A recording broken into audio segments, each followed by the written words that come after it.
కూటమి ఏర్పడింది, TDP, BJP, Janasena. దాని మీద మీ అభిప్రాయం ఏంటి సార్?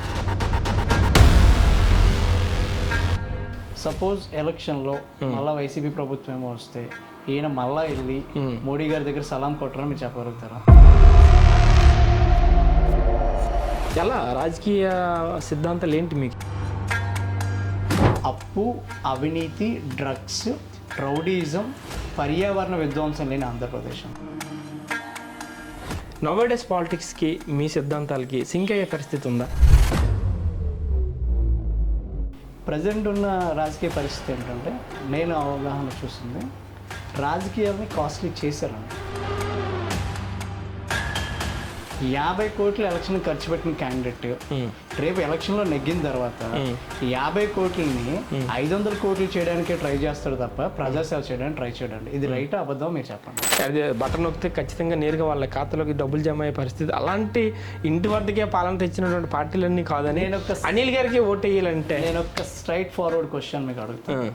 విద్యార్థికి జగనన్న వసతి దీవెన వాళ్ళు చెప్పినట్టుగా 20,000 రూపాయలు కానీ ఈయన ఎక్కినప్పటి నుంచి ఇప్పటి వరకు పడి ఉంటే ఓకేనా, నేనే జగన్ కోటేస్తాను. మీరు గుర్తించిన సమస్య ఏంటి అని అంటే, 2 కుటుంబాలు 4 పార్టీలు. గంజాయి విపరీతంగా పెరిగింది అన్నారు కదా, దానికి రీజన్ ఏంటంటే ఏం చెప్తారు అనిల్ గారు? గంజాయి ఎందుకు విపరీతంగా దొరుకుతుందంటే, మన ఎమ్మెల్యే గారు కూడా ఉందా ఇప్పటి వరకు చేసిన రాజకీయ నాయకులు సిపి గవర్నమెంట్ ఈ 5 ఏళ్ల పాలనలో ఆ విషయంలో అయితే భీమిలి ఖచ్చితంగా వెనకపడి ఉంది. నేను ఒకే పాయింట్ చెప్తాను అండి, యూత్ ఎవరైతే ముందుకు రావాలనుకుంటున్నారో దయచేసి వ్యవస్థలకి భయపడకండి. హాయ్, నేను సత్యం, welcome to AB straight point. ఈరోజు మన స్ట్రైట్ పాయింట్లో యువ నాయకులు, ఒక పెద్ద విద్యావేత్త కూడా ఆయన, జై భారత్ పార్టీ తరఫున భీమిలి నియోజకవర్గ కన్వీనర్గా ఉన్నటువంటి అనిల్ గారు ప్రస్తుతం మనతో ఉన్నారు. ఆయన రాజకీయ ప్రస్థానం, అసలు ప్రస్తుతం ఉన్న రాజకీయ పరిణామాలపై ఆయనతో మాట్లాడే ప్రయత్నం చేద్దాం. నమస్తే అనిల్ గారు. నమస్తే అండి. చాలా థ్యాంక్ యూ మీ యొక్క వాల్యుబుల్ టైం మాతో ఈ ఇంటర్వ్యూకి ఇచ్చినందుకు. మీలాంటి యువ నాయకత్వం మా ఛానల్, మా యొక్క సిద్ధాంతం ఏంటంటే, యువకులు కొత్తగా రాజకీయాల్లోకి వచ్చే వాళ్ళకి ప్రోత్సహించాలి. ఒక సమాజానికి ఒక మంచి దిక్సూచి లాంటి జనరేషన్ తయారు చేసే నాయకత్వం కావాలని మేము అలాంటి ప్రయత్నంలో ఈరోజు మీ ముందు వచ్చాం. Anyway, thanks once more. మొదటిగా అక్షరబాను ప్రేక్షకులందరికీ కూడా శుభాభివందనాలు. అంటే ముందుగా ఇంటర్వ్యూ స్టార్ట్ చేసే ముందు ఒకసారి మీ యొక్క ప్రొఫైల్ ఒక బ్రీఫ్గా మా ప్రేక్షకుల కోసం. నా పేరు ఇల్లిపిల్లి అనిల్ కుమార్ అండి. మేము మధురవాడలో ఉంటాము. నేను నా స్కూలింగ్ వచ్చినప్పటికీ మేము జవహర్ నవోదయ విద్యాలయాల్లో చదువుకున్నాను. నవోదయ స్కూల్స్ అంటే అందరికీ ఐడియా ఉంది. Okay okay. సో మా డిసిప్లిన్ పాయింట్ ఆఫ్ వ్యూ అన్ని కూడా, లేదా ఎడ్యుకేషన్ పాయింట్ ఆఫ్ వ్యూ కూడా మాకు అక్కడ నుండి వచ్చింది. ఓకే. తర్వాత నేను జేఎన్టీ కాకినాడ అండర్లో బీటెక్ చేయడం జరిగింది, తర్వాత ఎంటెక్ చేయడం జరిగింది. అలాగే ప్రజెంట్ ఆంధ్ర యూనివర్సిటీలో నేను రీసెర్చ్ స్కాలర్ కింద ఎలక్ట్రికల్ ఇంజనీరింగ్లో పిహెచ్డీ చేశాను. ఓకే. సో అండ్ ప్రజెంట్ ఒక ఇంజనీరింగ్ కాలేజ్లో నేను వైస్ ప్రిన్సిపల్ కింద వర్క్ చేస్తున్నాను విశాఖపట్నంలో. ఓకే. మరి ఇంత ఎడ్యుకేషనల్ బ్యాక్డ్రాప్ పెట్టుకొని సడన్గా ఈ రాజకీయాల వైపు ఎందుకు రావాల్సి వచ్చిందంటే అనిల్ గారు? ఖచ్చితంగా అండి. సో నేను 2014 ఎలక్షన్స్, 2019 ఎలక్షన్స్ కూడా నేను దగ్గరుండి చూసాను. దగ్గరుండి చూడడం అంటే ఒక కామన్ ఓటర్ కింద నేను చాలా అనాలిసిస్ చేసుకోగలిగాను. ఓకే. నేను అబ్జర్వ్ చేసింది ఏంటంటే, ప్రతిసారి కూడా ఎలక్షన్స్ వచ్చినప్పటికి ఏమవుతుందంటే, ప్రజలు ప్రతిసారి ఒక ప్రత్యామ్నాయం ఏర్కోవాల్సిన పరిస్థితి వచ్చింది. ఓకే. ఇప్పుడు సపోజ్ ఒక పార్టీని ఎంచుకున్నారు 2014లో, 2014 నుండి 2019 వరకు ఆ పార్టీని చూసారు, దాంతో సాటిస్ఫై అవ్వలేకపోయారు. 2019లో ఇంకొక పార్టీకి ఇచ్చారు. ఈ రోజు పరిస్థితి మళ్ళీ మారిపోయింది. ఇలా ఏంటంటే ప్రతి రాజకీయ పార్టీ కూడా, ఆంధ్రప్రదేశ్లో ఉన్న దౌర్భాగ్యమైన స్థితి ఏంటంటే 2 కుటుంబాలు 4 పార్టీలు. ఓకే. హ్యాపీగా వాళ్ళే సర్దుకున్నారు. సో వాళ్ళే ఏ పార్టీలో చూడండి ఆ 2 కుటుంబాలు ఉన్న నాయకులే ఉంటారు. సో ఎక్కడికి వెళ్ళినా సరే ఈ రాజకీయం ఆ 2 కుటుంబాల చుట్టూ తిరుగుతుంది. బయట వాళ్ళకి వాళ్ళు ఎదగడానికి కానీ లేదా బయటికి రావడానికి కానీ అవకాశం అనేది ఇవ్వట్లేదు. ఇలాంటి తరుణంలో యువత అనేవాళ్ళు ఖచ్చితంగా బయటికి రావాల్సిన పరిస్థితి నెలకొందండి. ఎందుకంటే స్టేట్ బైఫర్కేషన్ అయిన తర్వాత ఆంధ్రప్రదేశ్ యొక్క పరిస్థితి చాలా దయనీయమైన పరిస్థితిలోకి వెళ్ళిపోయిందన్న. ఓకే. ఎందుకంటే అది ఓన్లీ ఈగో ప్రాబ్లమ్స్ వల్ల వెళ్ళిపోయింది అనేది నా పర్సనల్ ఫీలింగ్. ఎందుకంటే ఒక నాయకుడు వస్తాడు, ఒక దగ్గర క్యాపిటల్ అంటాడు, ఇంకో నాయకుడు వస్తాడు, ఇంకో దగ్గర క్యాపిటల్ అంటాడు. ఇప్పుడున్న పరిస్థితుల్లో సపోజ్ మళ్ళా గవర్నమెంట్ మారింది అనుకుందాం, ఓకే, మళ్ళీ క్యాపిటల్ ఇష్యూ స్టార్ట్ అవుతుంది. సో ఎక్కడ ఒక స్టెబిలిటీ లేదు. ఈ స్టెబిలిటీ లేకపోవడం వల్ల ఆంధ్రప్రదేశ్ ఇంకో బీహార్ అయిపోయినా సరే పెద్దగా ఆశ్చర్యపోవాల్సిన పరిస్థితి లేదనేది. పాలిటిక్స్ మనం డెప్త్గా డిస్కస్ చేసే ముందు అసలు మీరు చూడడానికి ఒక ఒబీడియంట్గా ఒక మంచి ఎడ్యుకేషన్ విద్యావేత్తగా కనిపిస్తున్న పరిస్థితి. యాజ్ మీ ప్రొఫైల్ కూడా, మీ ప్రొఫెషన్ కూడా as a teacher, vice principal like that. So ఇలాంటి ప్రొఫెషన్ నుంచి పాలిటిక్స్కి రావడం, దాన్ని అక్కడ ఫేస్ చేయగలడు. పాలిటిక్స్లో విమర్శలు, ప్రతి విమర్శలు, personal attacks, family attacks, like ఇలా చాలా ఉంటుంటాయి. సో ఇలాంటి ఇప్పుడు ఒక ఉద్యోగస్తు ఒక జాబ్ చేసుకుంటే అదే ప్రెమిసెస్కు మనం పరిమితమై ఉంటాం. ఈ పాలిటిక్స్కి వచ్చేసరికి ఏంటవుతుందంటే, అంటే ఇప్పుడు కాన్స్టిట్యున్సీకి మీరు ప్రాతినిధ్యం వహిస్తున్నారు కాబట్టి నెంబర్ ఆఫ్ పొలిటికల్ పార్టీస్ నుంచి మీరు ఒక ఎదుర్కోవాల్సి వస్తున్న పరిస్థితి. సో ఇలాంటివన్నీ ఫేస్ చేయగలడానికి మీరు దీనికి నేను చెప్పగలిగే పాయింట్ ఏంటంటే అండి, నేను ఎడ్యుకేషన్ పాయింట్ ఆఫ్ వ్యూలో వచ్చాను కానీ ఓకే ప్రీవియస్గా అంటే మా తాతగారి దగ్గర నుంచి కూడా చూసుకున్నారు. అప్పట్లో మా తాతగారు టైం అంటే మేము ఇంకా పుట్టిన కూడా లేదు. ఓకే, అప్పట్లోనే మా తాతగారు ఇక్కడ స్థానికంగా ఉన్నప్పుడు ఇక్కడ ఈ ఊరు సామాజిక వర్గంలో నాయుడుల ప్రకారంగా ఉంటుంది. అక్కడ కూడా నాయకత్వం వహించిన ఇది ఉంది. ఓకే, అలాగే మా నాన్నగారు సెంట్రల్ గవర్నమెంట్లో జాబ్ చేశారు. దానికన్నా ముందు ఇక్కడ మన మధురవాడ పంచాయతీ మెంబర్ కింద ఆయన గెలిచారు. ఆయన పేరండి? ఆయన పేరు ఇల్లిపిల్లి శాంతప్పారావు గారు. శాంతప్పారావు, ఓకే ఓకే. అలాగే మేబీ మీ అందరికీ ఐడియా ఉంటుంది, మా నాగోత్ సింగన్ గారు, మా తాతయ్య గారు, ఆయన ప్రముఖ కామ్రేడ్. ఆయనకి ఆయన పేరు తెలియని వాళ్ళు ఎవరు ఉండరు అనేది తెలిసిన సత్యమే. సో ఇలా ఏంటంటే మేము కొంత గ్యాప్ తీసుకున్నాం తప్ప రాజకీయం ప్రకారంగా అయితే లేమనే పాయింట్ అయితే లేదండి. బట్ కొంత గ్యాప్ తర్వాత మేము మళ్ళీ యాక్టివ్ పాలిటిక్స్లోకి అయితే రావడం జరుగుతుంది. వస్తూ భీమిలి నియోజకవర్గ బాధ్యతలన్నీ భుజానికి ఎత్తుకున్నారు మీరు. అవునండి. కోర్స్ పార్టీ ఏదైనా సరే, ఏ పార్టీ అయినా సరే, ఇప్పుడు మీరు కాన్స్టిట్యున్సీ కన్వీనర్గా ఉన్నారు అంటే కాన్స్టిట్యున్సీ బాధ్యతలన్నీ మీ పైన ఉన్నాయి. అవి మోయగలుగుతున్నారా మీరు ఇప్పుడు? ఖచ్చితంగా అండి. ఒక్క పాయింట్ అండి, నేను వన్స్ జై భారత్ నేషనల్ పార్టీ కన్వీనర్ కింద తీసుకున్న తర్వాత మేము కొంత అవగాహనకి తీసుకోవడం జరిగింది. అందులో మేము మేజర్ ఇష్యూ కింద కాన్సన్ట్రేట్ చేసింది మనకి ఇక్కడ మధురవాడ ఫుట్ ఓవర్ బ్రిడ్జ్ అండి, స్కూల్ దగ్గర. ఎందుకంటే ఈ రోజు ఇంతమంది around 3000+ students Chandrampalem high school ఉండడం వల్ల ఇంత ప్రశాంతంగా చదువుకుంటున్నారండి. బేసిక్ ఎడ్యుకేషన్ అయితే వెళ్తుంది, పార్టీలకు అతీతంగా అది మనం ఒప్పుకోవాల్సిన సత్యం. ఓకేనా? బట్ ఈ రోజు జరిగిన ఈ రోడ్ ఎక్స్టెన్షన్లో కానీ లేదంటే పిల్లలు మనకి మేజర్ స్ట్రెంత్ అనేవాళ్ళు రోడ్డుకి ఇటువైపు ఉంటారు అన్న. సో పిల్లలు అటు నుండి ఇటు రావాలనుకునే స్థితిలో జరుగుతుంది ఏంటంటే, పిల్లలు బేసిక్గా వాళ్ళ మైండ్ సెట్ ఎలా ఉంటుందంటే ఏదో ఒక విధంగా రోడ్ క్రాస్ చేసేయాలన్న ఒపీనియన్ ఉంటుంది. సో చాలా విషయాల్లో చాలా రోడ్ యాక్సిడెంట్స్ అయిన ఇష్యూస్ ఉన్నాయి. ఓకేనండి, దాన్ని మనం మేజర్ ఇష్యూ కింద తీసుకున్నప్పుడు ఆల్రెడీ అవంతి గారు అక్కడ దాన్ని శంకుస్థాపన చేశారు. అది కొంత టైం ఆగింది. బట్ రీసెంట్గానే ఐ థింక్ ఒక 20 days బ్యాక్ మేము ప్రొటెస్ట్ చేసాం. మేబీ మీకు ఐడియా ఉందా? కూడా వర్క్ స్టార్ట్ అయింది. అదొక మేము హ్యాపీగా ఫీల్ అయ్యాం. అలాగే మనకి భీమిలి పోలీస్ స్టేషన్ దగ్గరికి వెళ్ళేటప్పుడు అక్కడ మనకి చేతి వృత్తి కార్మికులు ఉన్నారన్న. సో వాళ్ళ పాయింట్ ఏంటంటే వాళ్ళు కొన్ని తరాల నుంచి అక్కడే ఉన్నారన్న. వాళ్ళకి ఈ రోజుకి కూడా ఒక పర్ఫెక్ట్ ప్లేస్ కానీ లేదంటే వాళ్ళ ప్రోడక్ట్ని ఎస్టాబ్లిష్ చేసి బయటికి పంపించే సిచ్యువేషన్స్ కానీ లేవు. అండ్ రెండో పాయింట్ చూసుకుంటే పద్మనాభం మండలంలో ఉందండి. పద్మనాభం మండలంలో వ్యవసాయం చాలా మంచిగా జరుగుతుంది అన్న. బట్ ఏంటంటే దానికి ఒక మంచి ప్లాట్ఫామ్ ఎస్టాబ్లిష్ చేయడానికి లేదు. అలాగే ఆనందపురం చూసుకుందాం. ఆనందపురం మార్కెట్ మీకు తెలిసి ఉంటుంది ఎంత రద్దీగా ఉంటుందో. కానీ మేము రీసెంట్గానే ఆనందపురం మార్కెట్ కూడా అక్కడికి వెళ్ళి రైతులతో మనం మాట్లాడడం జరిగింది. సో వాళ్ళు ఎంత ఇది ఉన్నారంటే ఒక చిన్న ప్లేస్లో కూడా వాళ్ళు శిస్తు కట్టాలి. ఓకేనండి. సో అలా కాకుండా వాళ్ళకి ఒక పర్మనెంట్ సొల్యూషన్ ఇచ్చే స్థితి ఇప్పటి వరకు రాలేదు. సో ఇలా ఏంటంటే ఆనందపురం అవ్వచ్చు, పద్మనాభం అవ్వచ్చు, లేదా మధురవాడ అవ్వచ్చు, ఇలా డిఫరెంట్ జోన్స్. అలాగే మనకి సింహాచలం మనకి పంచగ్రామాల సమస్య ఉంది. ఇప్పటికీ అది అన్సాల్వ్డ్ ఇష్యూ కింద.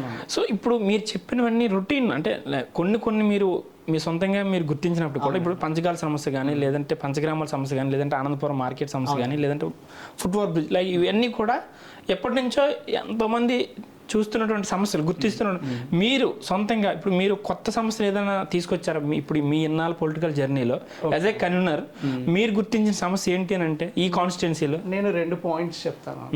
ఒకటి ఏంటంటే ప్రజెంట్ ఇప్పుడున్న వ్యవస్థలో ఓకే భీమ్లీలో కూడా ఓకేనండి చాలా మంది అనుకుంటున్నారు గంజాయి విపరీతంగా దొరుకుతుందండి. ఓకే ఓకేనా ఒకటి సో గంజాయి ఎందుకు విపరీతంగా దొరుకుతుందంటే యూత్ అవేర్నెస్ లేకుండా.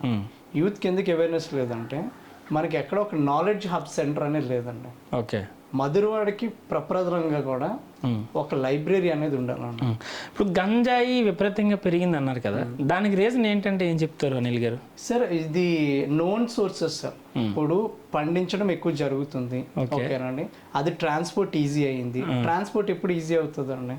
ఎప్పుడైతే అధికారులు కరెక్ట్ గా దాన్ని నియంత్రించలేకపోతారో అప్పుడు కష్టంగా వస్తుంది. ఇప్పుడు సింపుల్ ఎగ్జాంపుల్ అండి, మనకి బాంబే కాలనీ ఉంది. 2 years బ్యాక్ ఒక బ్లేడ్లతోనే డైరెక్ట్ గా ఒక అబ్బాయిని చంపేశారండి. మేబీ ఆ ఘటన మీకు ఐడియా ఉందో లేదో. అండ్ ఒక 3-4 years బ్యాక్ అదే జోన్ లో అక్కడ వచ్చినప్పటికీ ఒక నాట్ సూసైడ్ అండి, ఇంకొక హత్య కూడా జరిగింది. ఇటువైపు జరిగే మేజర్ ఇష్యూస్ అన్ని కూడా గంజాయి ఎఫెక్ట్ తో జరిగిన కేసెస్ అన్నమాట. పిల్లలు అనేవాళ్ళు ఎప్పుడైతే తప్పు ద్రోవ పడతారో వాళ్ళు ఆటోమేటిక్గా మిగతా చెడు అలవాట్లకి అలవాటు పడతారు. దాన్ని మనం పక్కన పెట్టాలి అనుకుంటే పిల్లలకి ఇంకొక ప్లాట్ఫామ్ అనేది క్రియేట్ చేయాలండి. సో ప్రప్రథమంగా ఏంటంటే వైజాగ్ మధురవాడలో ఒక మంచి నాలెడ్జ్ సెంటర్ లాంటిది, హబ్ సెంటర్. పిల్లలు ఎవరైతే కాంపిటేటివ్ ఎగ్జామ్స్ ప్రిపేర్ అవ్వాలనుకుంటున్నారో వాళ్ళకి, అలాగే ఇప్పుడు సీనియర్ సిటిజన్స్ ఉంటారు వాళ్ళు వచ్చి కూర్చొని అట్లీస్ట్ రిలాక్స్ అవ్వడానికి కానీ ఒక లైబ్రరీ లాంటిది పెడితే ఖచ్చితంగా ముందు ఒక తప్పు త్రోవ నుంచి ఒక మంచి త్రోవలోకి రావడానికి ఉపయోగపడుతుంది. రెండొక పాయింట్ ఏంటంటే అగ్నిమాపక కేంద్రం అండి. సో మనకి ఇప్పుడు వరకు భీమిలి జోన్లో చూసుకుంటే మనకి పెద్దిపాలెం దగ్గర ఒక అగ్నిమాపక కేంద్రం ఉందండి. ఓకేనండి, ఇంకా ఈ సరౌండింగ్ మళ్ళా వెళ్తే మన సిటీలోకి వెళ్ళిపోవాలి తప్ప ఈ మధ్యలో ఎక్కడ కూడా ఒక మనకి అగ్నిమాపక కేంద్రం లేదు. ఏ రోజైనా సరే ఏదైనా ఒక అనివార్య సంఘటన జరిగిన రోజు అక్కడి నుండో లేదా ఎక్కడి నుండో వెహికల్స్ రావాలి తప్ప ఈ మధ్యలో ఎక్కడ కూడా ఆ సౌలభ్యం లేదన్నమాట. సో అది ఏం జరుగుతుందండి, ఇప్పుడు ఆల్రెడీ మన సముదాయాలు ఎలా అవుతున్నాయో తెలుసు. ఓకేనండి, ఎంత దగ్గరగా అన్న కడుతున్న సిచ్యువేషన్స్లో ఏదైనా ఒక ప్రమాదం జరిగేటప్పుడు అది మనం చాలా కాన్సిక్వెన్సెస్ మనం ఫేస్ చేయాల్సి వస్తుందండి. బెస్ట్ ఎగ్జాంపుల్స్ ఒక 2-3 months బ్యాక్ హైదరాబాద్లో జరిగిన ఇష్యూస్. ఆ రోజు వాళ్ళని కాపాడడానికి ఎంత ఇబ్బంది పడ్డారో మనం స్వయంగా చూసాం. అలాంటి సిచ్యువేషన్స్ మనం ఫేస్ చేయాలి అంటే ఖచ్చితంగా మౌలిక సదుపాయాలు ఏవైతే ఉన్నాయో అవి పెంచాలండి. ఆ విషయంలో అయితే భీమిలి ఖచ్చితంగా వెనకపడే ఉంది. అండ్ ఇంకొక విషయం కూడా ఏంటంటే భీమిలి దౌర్భాగ్యం అనే చెప్పాలి. ఇది మేబీ మిగతా పార్టీ వాళ్ళు యాక్సెప్ట్ చేసినా చేయకపోయినా సరే 175 నియోజకవర్గాల్లో కూడా మనది హైయెస్ట్ ఓటింగ్ అండి. మన ఓటింగ్ 3,53,000 మంది. మొత్తం స్టేట్ మొత్తం మీద ఉన్న హైయెస్ట్ కాన్స్టిట్యున్సీ భీమిలియా. ఓకేనండి, కానీ అన్నిటికైనా వెనకబడిన అసెంబ్లీ కాన్స్టిట్యున్సీ కూడా భీమిలియా. అంటే వెనకబడిన అంటే ఇప్పుడు వైసీపీ గవర్నమెంట్ ఈ 5 ఏళ్ల పాలనలో చాలా చేసాము. ఇప్పుడు లైక్ వాళ్ళు చెప్పేది కూడా అందుకే, మీ భీమిలి లాంటి ప్రాంతానికి కావచ్చు, ఇప్పుడు రుషికొండ ప్రాంతంలో మేము ఎగ్జిక్యూటివ్ క్యాపిటల్ తీసుకొస్తున్నాం కాబట్టి ఇలాంటి ప్రాంతాలు అభివృద్ధి కోరుతూనే మేము చేస్తున్నాం అని అంటున్నారు. సో మరి అది మనం ఇప్పుడు ఇక్కడ ఉన్న యాక్సెప్ట్ చేసి చేయలేనప్పుడు కొన్ని పార్టీలు కూడా యాక్సెప్ట్ చేయలేదు దాన్ని. సో మరి అలాంటి పరిస్థితుల్లో డెవలప్మెంట్ ఎలా జరుగుతుంది అంటారు? నేను ఒక పాయింట్ చెప్తానండి. ఇప్పుడు భీమిలి వెనకబడింది అని అంటే కారణం ఏంటి? అభివృద్ధి లేక, అంతే. ఇండస్ట్రీస్ కానీ, లేదంటే ఆఫీస్ సెక్షన్ కానీ, లేదంటే ఉపాధి సోర్సెస్ కానీ, చదువుకున్న వాళ్ళకి ఉద్యోగ అవకాశాలు కానీ లేవంటే వెనకబడిందని. సో గవర్నమెంట్ చెప్తుంది ఏంటంటే ఉత్తరాంధ్ర ప్రాంతం డెవలప్మెంట్ కోరుతూ మేము ఇక్కడ రాజధాని తీసుకొస్తామంటే దాన్ని వ్యతిరేకించే పరిస్థితి మిగతా పార్టీలు చేస్తున్నాయని చెప్తున్నట్టు విషయం. సో దాన్ని మీరు ఎలా చూస్తారు? ఎందుకంటే మీరు భీములు వెనకబడింది అన్నారు కాబట్టి నేను ఈ ప్రశ్న అడిగాను. రైట్ అండి, మీరు చెప్పింది మంచి మాట. ఇప్పుడు వరకు ఉన్న సిచ్యువేషన్స్లో మనకున్న ఏకైక భీమిలి నియోజకవర్గంలో ఉన్న ఏకైక పెద్ద కంపెనీ దివీస్ అండి. ఓకేనండి, దివీస్ కంపెనీ తప్ప మిగతా మన సరౌండింగ్లో ఏ కంపెనీ లేదు. Okay, first point. అండ్ రెండో పాయింట్ ఏంటంటే మనకి చాలా మంది ఏం చెప్తారంటే ఐటీ సెక్టర్ ఉంది, ఐటీ హబ్స్ ఉన్నాయి, అక్కడ ఐటీ హిల్స్లో చాలా కంపెనీలు పెట్టారని చెప్పారు. ఓకేనండి, ప్రతి సంవత్సరం విశాఖపట్నం నుంచే చాలా మంది బీటెక్ స్టూడెంట్స్ పాస్ అవుట్ అవుతున్నారు కదా. ఓకేనండి, ఆ పాస్అవుట్ అయిన స్టూడెంట్స్ బెంగళూరు, హైదరాబాద్, పూణేయో వెళ్ళి ఉద్యోగాలు చేసుకుంటున్నారు తప్ప మనకి నిజంగా ఇక్కడ అంత డెవలప్మెంట్ జరిగి ఉంటుంటే ఓకేనండి. సో ఇక్కడే మన వాళ్ళకి ఉద్యోగాలు రావాలి కదా, ఆ స్థితి లేకే ఓకేనండి తల్లిదండ్రులను వదిలేసి పిల్లలు ఎక్కడికో వలసలు వెళ్ళి ఉద్యోగాలు చేసుకోవాల్సిన పరిస్థితి వస్తుంది. అండ్ ఎగ్జిక్యూటివ్ క్యాపిటల్ వస్తేనే కంపెనీలు వస్తాయన్న పాయింట్ కాదు కదండి. మరి ఇప్పుడు వరకు ఎందుకు కంపెనీలు రాలేదు? కంపెనీలు వచ్చాయని మనకు ఆన్ పేపర్ పెడతారు, ఓకే. ఆన్ పేపర్ పెట్టేటప్పుడు ఎగ్జిక్యూషన్లో చూపించాలి కదా. ఎగ్జిక్యూషన్లో చూపించాలి అంటే స్థానికంగా ఉన్న యువత ఇక్కడ ఉద్యోగాలు చేసుకునే పరిస్థితి రావాలి. ఇలా కాకుండా ఎక్కడో ఎందుకండి హైదరాబాద్కి వెళ్ళి అక్కడ ఉద్యోగాలు చేసుకోవాల్సిన పరిస్థితి మన వాళ్ళకి ఎందుకు? ఎక్కడే అంత మంచి ప్యాకేజెస్ మనకు వస్తే మన వాళ్ళు ఎందుకు అక్కడ పరిగెడతారు? ఇప్పుడు వాళ్ళు అక్కడ కట్టే ట్యాక్సెస్ ఉంటాయి కదండి, అవి మనకి లాసే కదండి. అండ్ రెండోది, ఇక్కడ ప్రజెంట్ క్యాపిటల్ ఎస్టాబ్లిష్ చేయాలి అని అనుకునేటప్పుడు అసలు మీరు దాని మీద మీ అభిప్రాయం చెప్పండి ఒకసారి. ఇప్పుడు మనకి ఏపీలో 3 రాజధానుల అంశం ఒక పెద్ద మేజర్ ఇష్యూ కదా. సో యాజ్ ఏ ఒక మిమ్మల్ని పొలిటికల్ లీడర్గా నేను అడగట్లేదు, ఒక విద్యావేత్తగా నేను అడుగుతున్నాను మిమ్మల్ని. మీకు అంత సమాజం పట్ల అంత నాలెడ్జ్ ఉంటుంది కాబట్టి మీ అభిప్రాయం ఏం చెప్తారు మూడు రాజధానుల విషయంలో? నేను ఒక పాయింట్ చెప్తాను. నేను 2019 ఎలక్షన్స్ అయిపోయిన తర్వాత అమరావతి ఒకసారి వెళ్ళానండి. నేను అమరావతి రైతులు ఒక ప్రొటెస్ట్లో కూడా నేను చూశాను. అంటే నేను అమరావతి టెంపుల్కి వెళ్ళాము, సచివాలయం చూద్దామన్న పాయింట్లో వెళ్ళి అక్కడ చూసాను, ఓకేనండి. అక్కడ మేము అబ్జర్వ్ చేసింది ఏంటంటే అక్కడ అమరావతి స్టేషన్లో నేను చూశాను, నేను మాట్లాడాను కూడా ఒక 2 నిమిషాలు. అసలు ఏంటి సిచ్యువేషన్ ఏంటి కనుక్కోవడానికి అన్నమాట. ప్రతి ఒక్క రైతు అండి అక్కడ భూములు ఇచ్చారు, ఓకేనండి. అండ్ అక్కడ జరిగిన సిచ్యువేషన్ ఏంటంటే ఇప్పుడు రోడ్స్ ఆల్మోస్ట్ ఎస్టాబ్లిష్ అయి ఉన్నాయండి. ప్రతి బిల్డింగ్ స్కెలిటన్ వరకు వచ్చింది, ఓకేనండి. ఎప్పుడైతే ఈ పార్టీ ఫార్మేషన్ అంటే గవర్నమెంట్ మారిందో ఎక్కడ జరగాల్సిన వర్క్స్ అక్కడ ఆగిపోయాయి, ఓకేనండి. అది ఫస్ట్ పాయింట్. అండ్ దాన్ని ఇక్కడ నేను ఎలా కోరిలేట్ చేస్తున్నానంటే విశాఖపట్నంకి వచ్చినప్పటికీ ఈరోజు విశాఖపట్నంలో ఉన్న పరిస్థితి కూడా ఏంటంటే భీమిలి నియోజకవర్గ ప్రజలకు ఎవరైతే ఉన్నారో భీమిలి నియోజకవర్గంలో ఉన్న ప్రజలకే భూములు లేవండి.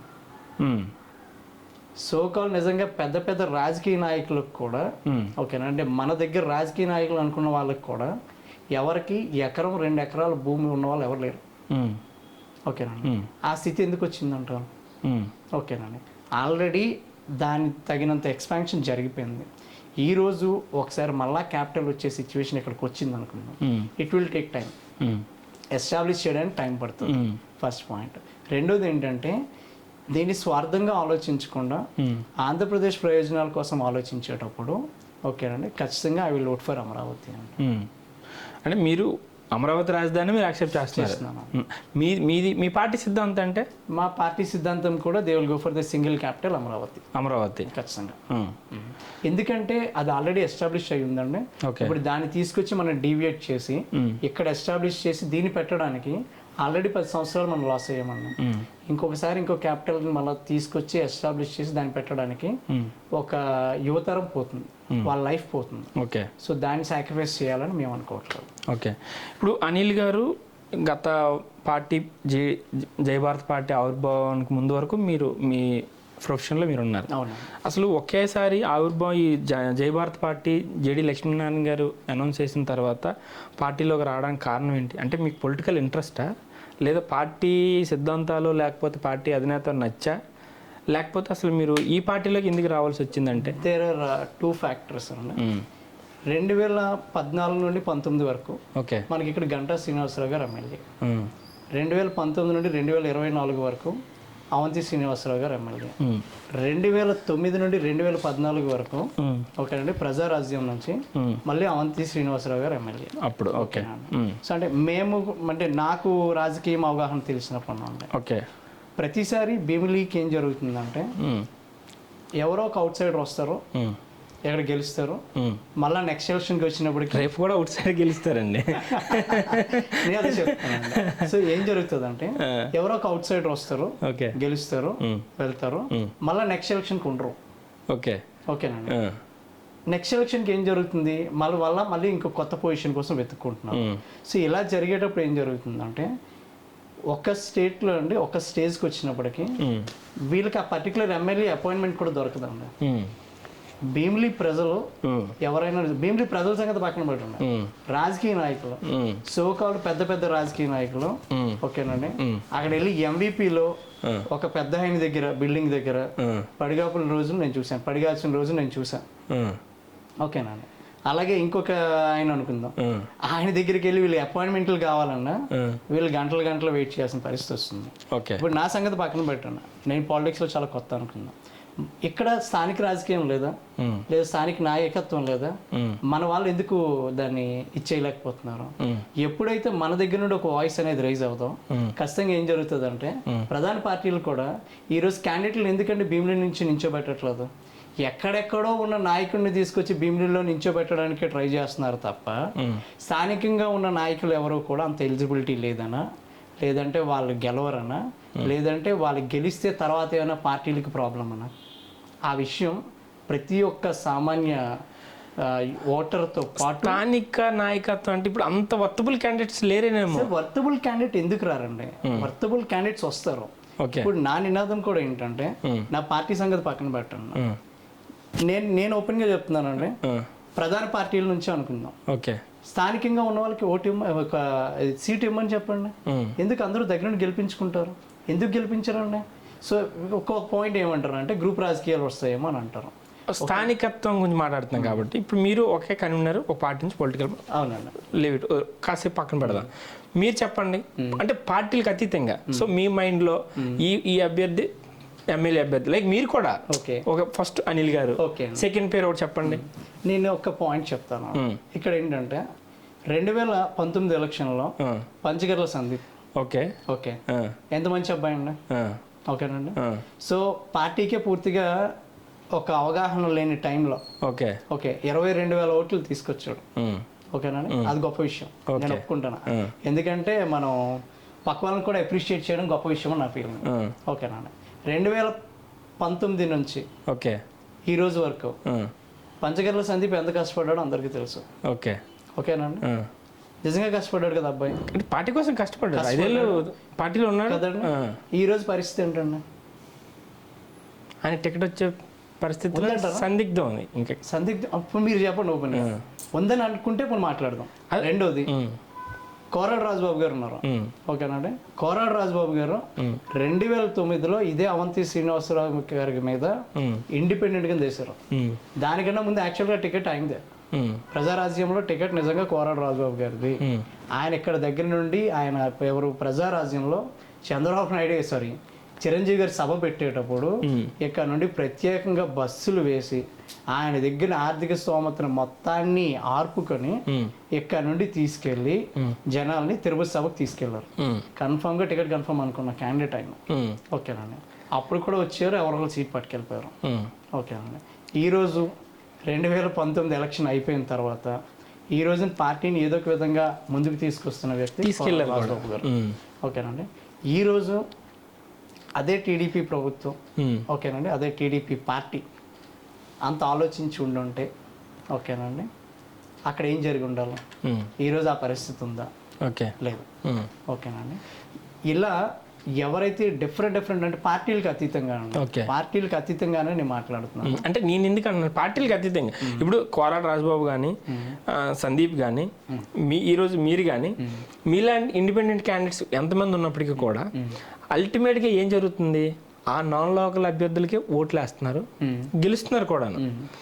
ఇక్కడ ఇప్పుడు అవంతి శ్రీనివాస్ గారు గెలిచారు, గంటా శ్రీనివాసరావు గెలిచారు, లాస్ట్ టైం సబ్బం హరి గారు వేశారు, గెలిపోవడం పక్కన పెడితే నాన్ లోకల్ క్యాండిడేట్ వచ్చారు. సో ఇలాంటి సిచ్యువేషన్స్లో ఇప్పుడు చాలా చోట్ల ఏం జరుగుతుంది, మీరు అన్నట్టు స్థానికతనే కోరుకుంటుంటే ఇక్కడ స్థానికంగా మా అభ్యర్థులే నిలబడాలనుకుంటే ఈ భీమిలి కాన్స్టిట్యున్సీలో ఏ రోజు కూడా ఒక ఉద్యమం కానీ లేదా ఒక యాజిటేషన్ కానీ లైక్ ఏదంటే ఒక వినతి పత్రం కానీ ఇచ్చినట్టయితే నేను ఎక్కడ చూడలేదు. ఇప్పుడు కామన్గా ఎక్కడ ఏం జరుగుతుందంటే ఓట్లు వేస్తున్నారు, గెలుస్తున్నారు, ఎలక్షన్స్ వస్తున్నాయి, ఎవ్రీ 5 yearsకి ఒకసారి వస్తున్నాయి, నాన్ లోకల్ గెలుస్తున్నారు పక్కన పెడితే మీరు అన్నట్టు ఈరోజు అదే రాజబాబుకి సీట్ ఇవ్వకపోతే రేపు ఏమైనా ఆయన వైపు నుంచి ఏమైనా పోరాడే ఆయనకి మద్దతుగా నిలిచే పరిస్థితి ఏమైనా కనిపిస్తుందా? అసలు ఎందుకు ఆ లోపం ఎక్కడ జరుగుతుంది అంటారు? అంటే ప్రజల్లో అవగాహన లేకపోతే నిజంగా ప్రజలు ఓట్లు వేసేటంత వరకు అలా మాట్లాడి ఆ తర్వాత ఇచ్చే ఓటుకో లేకపోతే ఇంక దేనికో మౌల్డ్ అయిపోయి ఓటు వేయాల్సిన పరిస్థితి వస్తుందా? ఇప్పుడు మీరు అనిల్ గారు ఉన్నారండి, అవునండి. ఇన్ కేస్ మీకు ఈ జై భారత్ పార్టీ నుంచి మీకు టికెట్ రాలేదు, అట్లీస్ట్ మీ మద్దతుదారులు కూడా మా అనిల్ గారికి ఎందుకు టికెట్లు ఇవ్వట్లేదు అనే ఒక చిన్న వినతి పత్రమో లేకపోతే పార్టీ కోసం.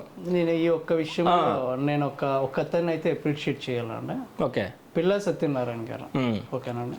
పిల్లా సుజాత గారు మేబీ మీకు ఐడియా ఉంటారు, మాజీ కార్పొరేషన్ చైర్మన్, నగర కార్పొరేషన్ చైర్మన్. ఓకే, వాళ్ళు నిజంగా వినతి పత్రం తీసుకెళ్ళి ఇచ్చారన్న. సో వారు సక్సీడ్ అవుతారా సక్సీడ్ అవ్వరా అనేది సెకండరీ ఇష్యూ. వైసీపీ ప్రభుత్వంలో ఉన్న పెద్దలకైతే వాళ్ళకు వినతి పత్రం ఇవ్వడం అయితే జరిగింది. ఓకే, సో నగరాల సామాజిక వర్గం నుంచి ఎవరికైనా ఒకరికి టికెట్ కేటాయిస్తే ఓకేనండి, ఖచ్చితంగా వాళ్ళందరూ కలిపి దగ్గరుండి గెలిపించుకుంటాం అనే పాయింట్ ఆయన ప్రాపగేట్ చేశారు. That's a good sign apart from the party. ఓకేనండి. కోరాడు రాజబాబు గారు కూడా ఈ రోజుకి కూడా విశ్వ ప్రయత్నాలు చేస్తున్నారు. ఓకేనండి. And he has his own trials. ఇప్పుడు కోరాడు రాజుబాబుకి కారణం ఏంటంటే ఇప్పుడు కూటమి ఉంది. ఇప్పుడు సింగిల్ పార్టీ అయితే మీరు అన్నట్టు ఏమైనా అవకాశాలు ఉండే, ఇక్కడ పార్టీలు కూడా ఏం చేస్తున్నాయంటే అల్టిమేట్గా గెలుపు అవకాశాలు చూస్తున్నాయి. ఇక్కడ ఎవరు కష్టపడ్డారు, ఎవరు ఇక్కడ పార్టీ నిలబెట్టారు, ఎవరు ఇక్కడ పార్టీ కోసం కష్టపడి పనిచేస్తారని చూడట్లేదు. మనం గెలుస్తామా లేదా, ఏ అభ్యర్థి అయితే గెలుస్తారని అభ్యర్థిని పెట్టే పరిస్థితిలో ఉంది ఈరోజు. ఇప్పుడు నేను అదే చెప్తున్నానండి. ఏమంటున్నానంటే పార్టీ ప్రకారంగా చూసుకునేటప్పటికి పార్టీకి కొన్ని సిద్ధాంతాలు ఉంటే వాళ్ళు గెలిపోవటంలో అనాలిసిస్ వాళ్ళకు ఉంటుందండి. స్థానికంగా ఉండేటప్పటికి ఏం జరగాలంటే ఇక్కడ క్యాండిడేట్ని వీళ్ళు ఇన్ని రోజులు ఒక విషయం అండి, ఒక రాజకీయ నాయకుడు వెనకాతలు తిరగాలి అనుకుంటే, ఒక రాజకీయ నాయకుడు ఒక సభ పెట్టాలనుకుంటే, లేదంటే మా పార్టీ సంగతి వదిలేసాను, మా సిద్ధాంతాలు ఇవి వేరు. ఓకేనండి. ఇప్పుడు ప్రధాన పార్టీలో ఉన్నాయనుకున్నాను, ఎవరు వాళ్ళకి నిజంగా వాళ్ళు ఒక 100 మందిని జనాలు తెచ్చుకోవాలన్నా సరే ఆ 100 మంది జనాలకి డబ్బులు ఇచ్చే తెచ్చుకునే పరిస్థితే తప్ప ఎవరికి ఫ్రీగా జనాలు వచ్చే పరిస్థితిలో లేరండి. ఓకేనండి. ఎవరైతే నిజంగా ఆ డబ్బులు తీసుకొని వెళ్తున్నారో వాళ్ళైనా అట్లీస్ట్ వాళ్ళ బాగోగు కోసం ఆలోచిస్తే ఈ పరిస్థితి రాదు.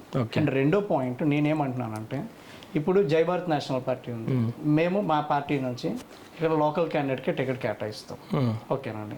సో ఇలా ప్రతి పార్టీ నుంచి ఓకేనండి లోకల్ క్యాండిడేట్స్ వచ్చి నించునే రోజు మిగతా పార్టీలు కూడా ఆలోచిస్తాయండి. మిగతా పార్టీలు కూడా ఏం ఆలోచిస్తాయంటే ఇక్కడ లోకల్ క్యాండిడేట్సే వచ్చి నించునే పరిస్థితి ఉండేటప్పుడు ఖచ్చితంగా ఓకేనండి మేబీ ఈ ఎలక్షన్కి చేంజ్ రాకపోవచ్చు, బట్ నెక్స్ట్ ఎలక్షన్కి అయినా సరే లేదా ఆ నెక్స్ట్ ఎలక్షన్కి అయినా సరే వస్తుందండి. ఇది నాందండి, ఇది పునాది నేను పెడుతున్నాను. ఓకేనండి. సో ఇది ఖచ్చితంగా ఫ్యూచర్కి వెళ్తుంది. The best example which I can coat is మన తెలంగాణ ఎలక్షన్ అండి, కామారెడ్డి. సో స్టేట్ మొత్తం తెలంగాణ స్టేట్ ఎలక్షన్ అంతా ఒకవైపు ఉంటే కామారెడ్డి ఎలక్షన్ని అందరూ దగ్గర నుంచి చూసారు. ఓకేనండి.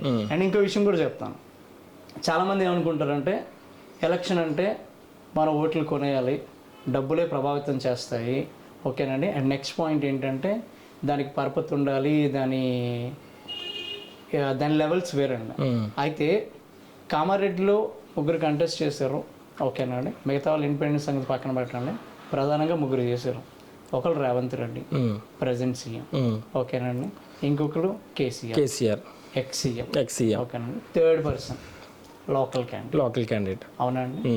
సో నిజంగానే డబ్బులు పరపతి ఈ రెండే కానీ నిజంగా ఓకేనండి వర్కౌట్ అయ్యే సిచ్యువేషనే ఉండుంటే ఆ థర్డ్ క్యాండిడేట్ ఎందుకు గెలుస్తారన్న?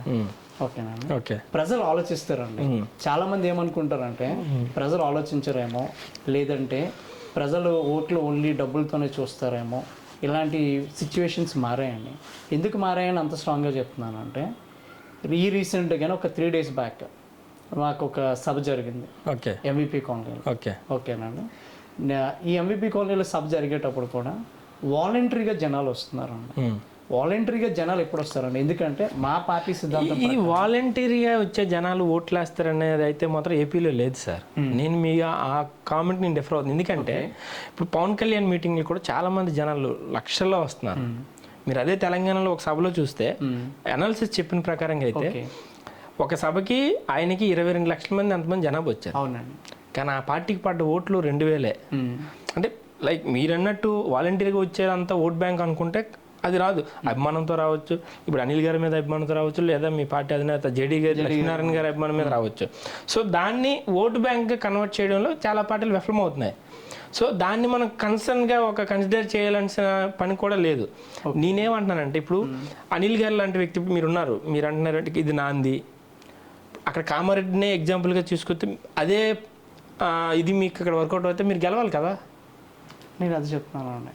కామారెడ్డిలో ఏం జరిగిందంటే ఓకేనండి, ఆ క్యాండిడేట్ ఎవరైతే ఉన్నారో ఆయన జనాల్లో రీచ్ అవ్వడానికి ఓకేనండి, జనాలకి ఆయన ఏంటో అర్థం కావడానికి కొంత టైం పట్టింది. ఓకేనండి, ఓకే, డెఫినెట్గా టైం పడుతుంది.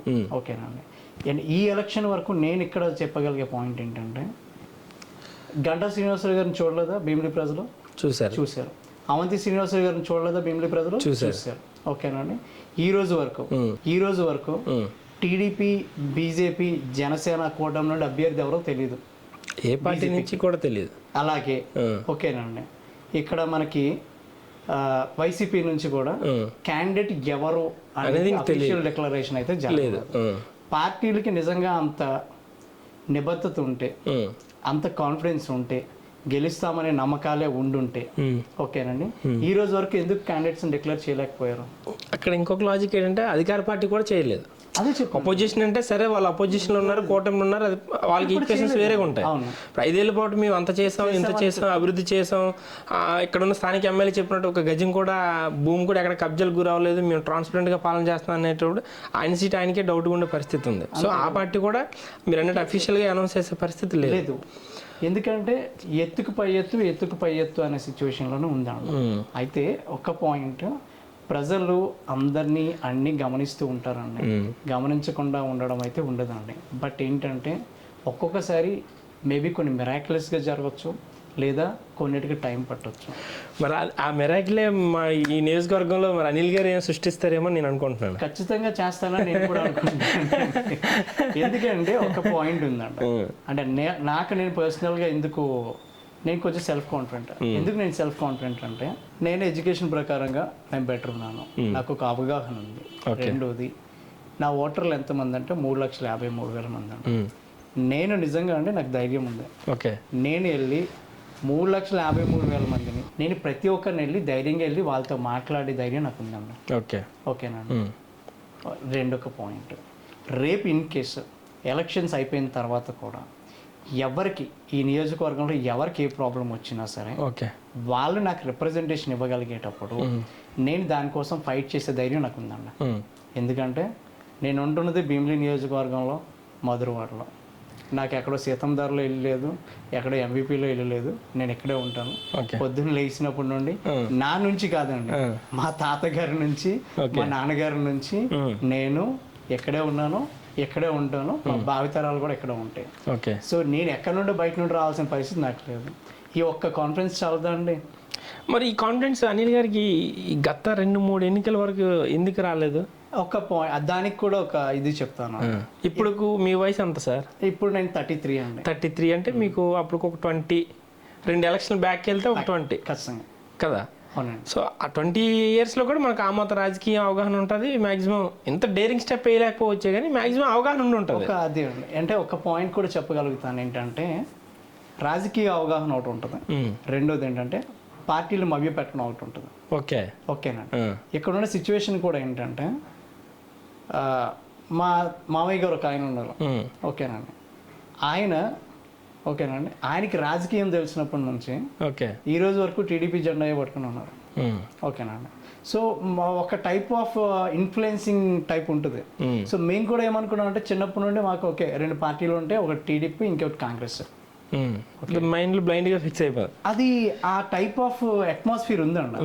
సో ఇలా ఎప్పుడైతే మనకి బయట జనాల్లోకి వచ్చినప్పటికీ, అవగాహన మనకు తెలిసినప్పటికీ, ఆల్రెడీ ఇప్పుడు ప్రస్తుతం జరుగుతున్న రాజకీయ సిచ్యువేషన్స్ చూసినప్పటికీ మనం కూడా బయటికి రావాలి, వచ్చి మనం మాట్లాడాలి, జనాల పక్షాన నించోవాలి అని మనకి మనం సొంతంగా ఆలోచించడానికి ఖచ్చితంగా టైం పడుతుంది.